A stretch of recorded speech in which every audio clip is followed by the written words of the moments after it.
operators for data. Disruption, as you said, doesn't come with the announcement. It comes out of necessity, and it comes through evolution. And we are seeing that kind of evolution, and maybe after 4 years, 5 years, when you talk about what we are talking about today, it would be a given thing. Yeah, yeah. Very briefly.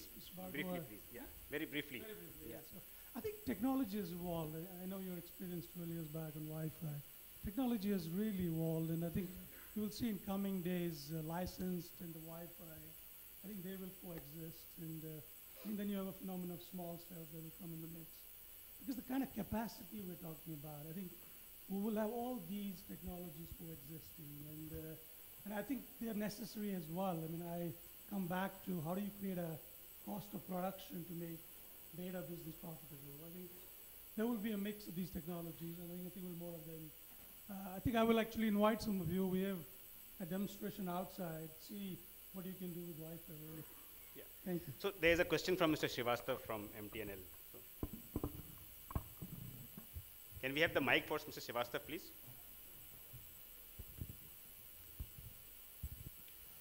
I'm Anush Srivastav from MTNL. My question is very basic, we have been listening a lot about the smart cities, and on the other side, we want to make the digital India.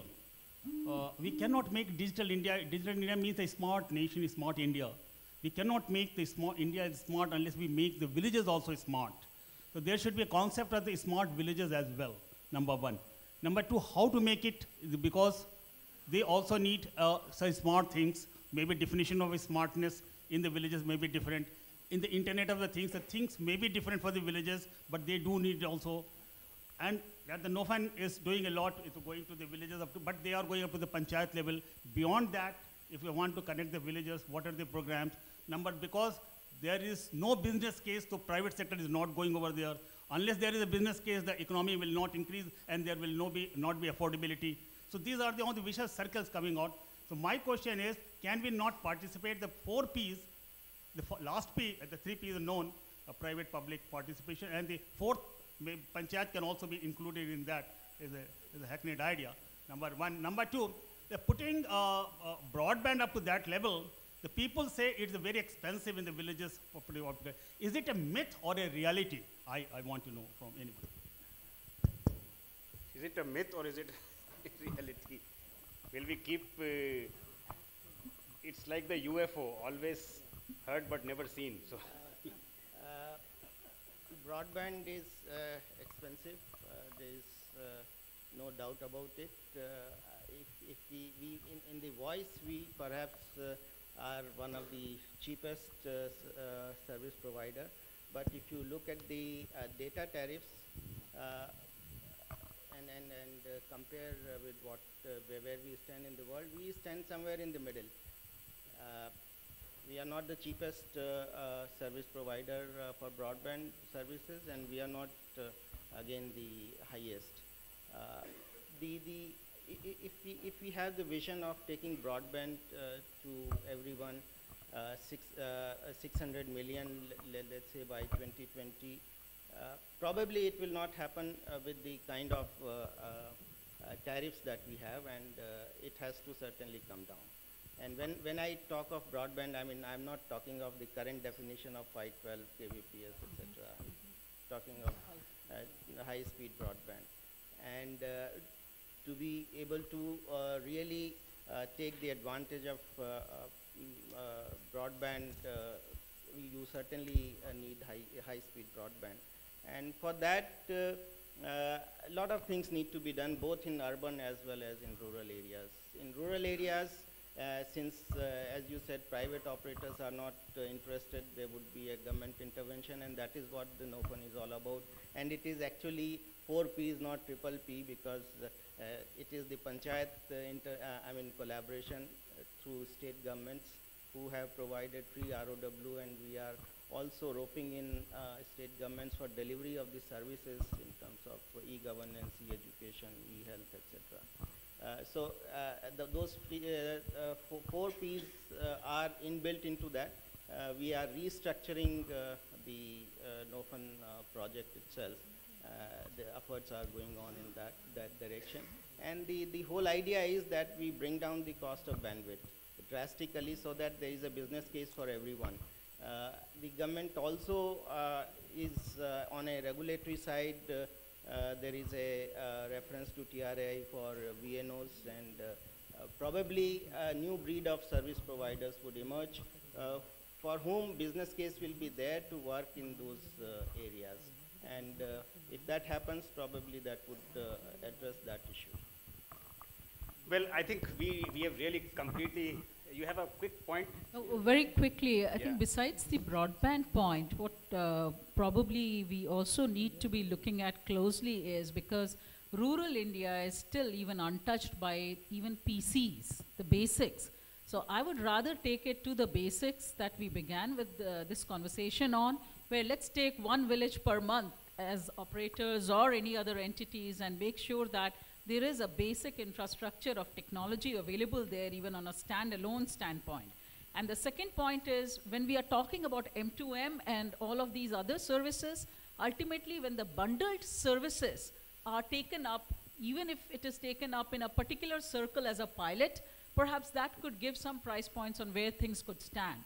And you know, IT, for instance, while we only talk about network most of the time, and that seems to be the hotter topic of discussion, but you must realize that at the back-end technology infrastructure, it's nicely enhancing, it's modular, and it's beautifully shaping up with not too much investment in that area. So a point to be noted, right, that somewhere along the lines, if a proper strategic discussion takes place at the right levels, it will bring the right amount of technology to the consumers in rural or urban, both. So in some places, we still need the basic building blocks to be in place. Okay, so well, thank you so much. I think we have really completely run out of time. Thank you so much. I'm sure the audience has many more questions to ask of you, but I think we have the lunch, and the panelists are here for some more time, so we can take them up offline. Can I request Mr. Suraj Shetty from Cisco to please present a small memento of our appreciation to all the panelists here.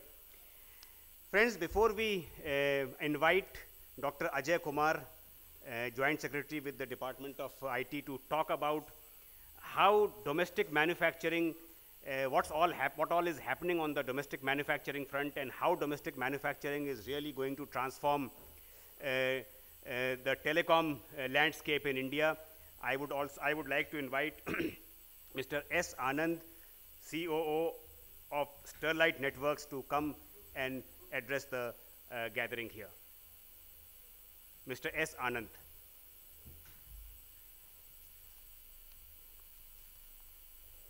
Thank you so much. Yeah.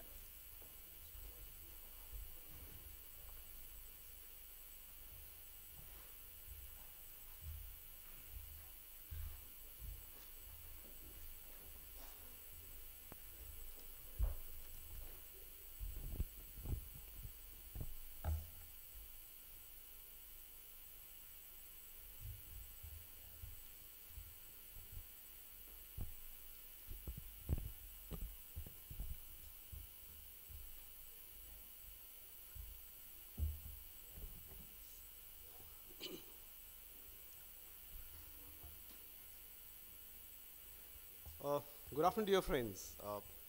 I think we had some real great discussions, and I was hearing to a lot of eminent speakers this morning.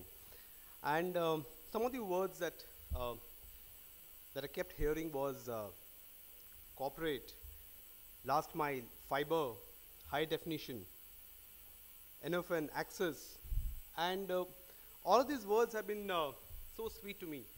And because we represent all that was being talked about, these words represent.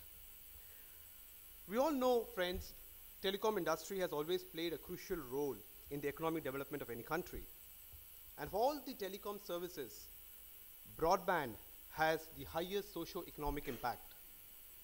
It improves our social inclusion, which predominantly means that the exchange of information between individuals, between government, between business, brings better governance and better productivity.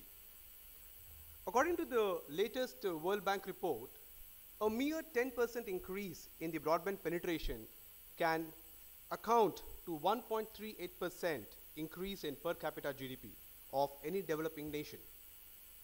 In a report published by UN recently, India has been ranked distant 122 in terms of broadband penetration, which typically means 1.1 of every 100 Indians have an access to a fixed broadband, vis-a-vis a world average about 9.9.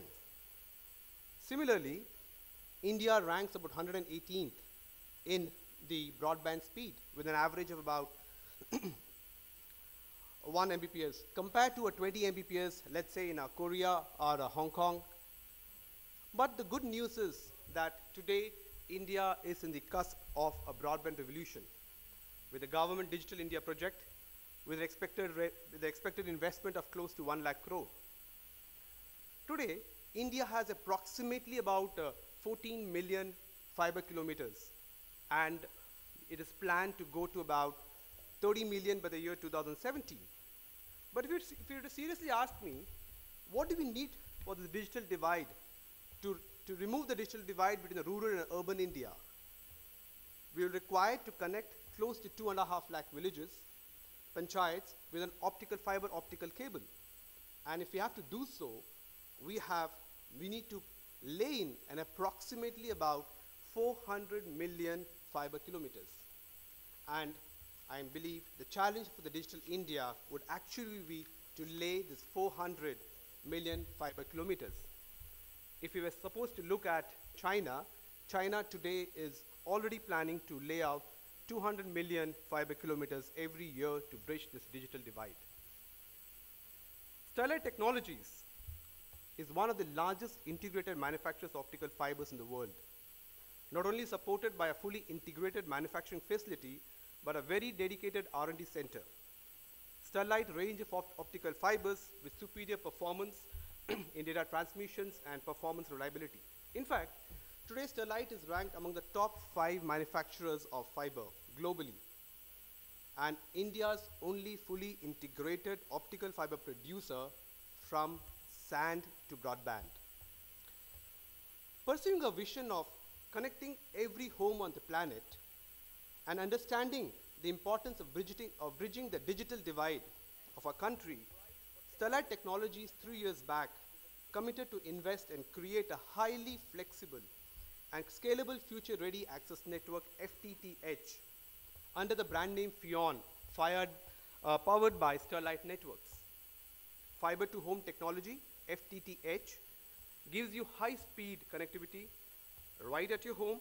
It provides the last mile of the network on a neutral access under the FION, enable you to work at speeds that are deemed impossible.